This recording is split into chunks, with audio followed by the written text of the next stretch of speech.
Вие сте с подкаст на Раздумка.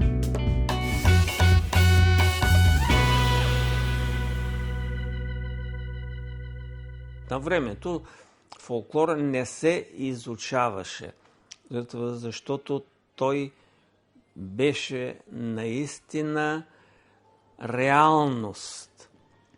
Не пропущах събори. Тогава съборите бяха много богати за това, защото танците все още не бяха станали това, което е сега. Те си бяха народни хора. И доста нещо научих от тези събори. Но тогава бяха събори, на които човек можеше да види наистина хора автентични, които се играят от носители, а не хора, които са ги научили или видяли по телевизията, или пък прочели за тях, или пък хореограф ги е поставил. Да, и реално са ги учили на Мегдана. Да. А вие виждали ли сте така хорото на Мегдана? Тогава нямаше мегдански хора, защото просто автентичният фолклор беше под забрана. Не знам вие дали знаете това. Не се позволяваше да се коледува. Т.е. коледарски песни не можеха да се слушат. Не се позволяваше да се чества Велик ден, Гергьов ден, Неньов ден, Димитров ден, когато хората бяха направили на тяхните имена на светии своите събори. Така че нямаше къде да ги играят. Играеше се на 9 септември, на Октомврийската революция. Това бяха така поставени празници, на които хората задължително се хващаха и играеха. Не, че не им правеше удоволствие. Играта винаги прави удоволствие, но това бяха наложени празници, на които фолклора присъстваше.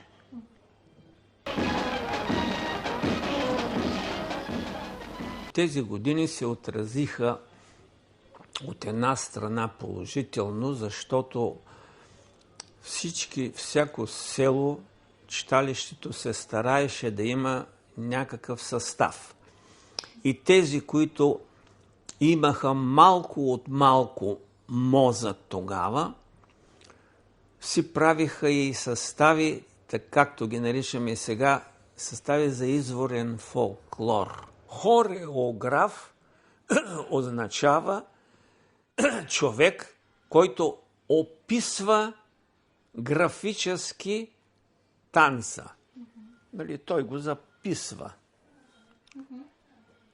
А сегашните хореографи, те са режисьори всъщност, които на базата на някакви стъпки, танци, движения и емоции, да речем, създават някаква сплав от нещо, което е изкуство, но в никакъв случай вече не е фолклор. То е загубило своята фолклорна същност, затова казах ви одеве. Затова, защото вътре са белезите на балета, затова, защото културата, законите на класиката, еднакво облекло, еднакъв цвят, ги има там, индивидуалността липсва местния климат, а е нещо събирателно от тук, от там събрано. Ако е от самия район, все пак това е добре. Но понякога правят еклектични неща, че смесват тракийското с северняшкото, с пиринското, с шопското и става нещо, което е нищо. фолклориста, професор Тодор Иванов Живков, за разлика от политика Живков, той казваше: фолклора има други закони, които не се покриват с законите на класическата култура. Преди малко ви казах, облекло на ансамбъл за народни песни. Прекрасни. Обаче 12 момичета виждате в еднакъв костюм. Ако би трябвало да бъде ансамбъл за изворен фолклор, само регионалната му принадлежност ще бъде еднаква, но всички ще бъдат като цветя, набрани от различна градина. Пак ще бъдат рози, обаче няма да бъдат точно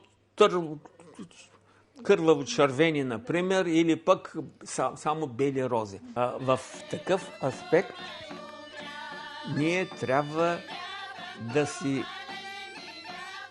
спазваме нашите национални традиции. Затова, защото никой няма да ахка и охка от това, че, видите ли, излезли 12 еднакви на брой момичета и играят еднакво. Докато обработеният фолклор е пътят към класиката, то изворният фолклор или автентичен фолклор, това е едно и също.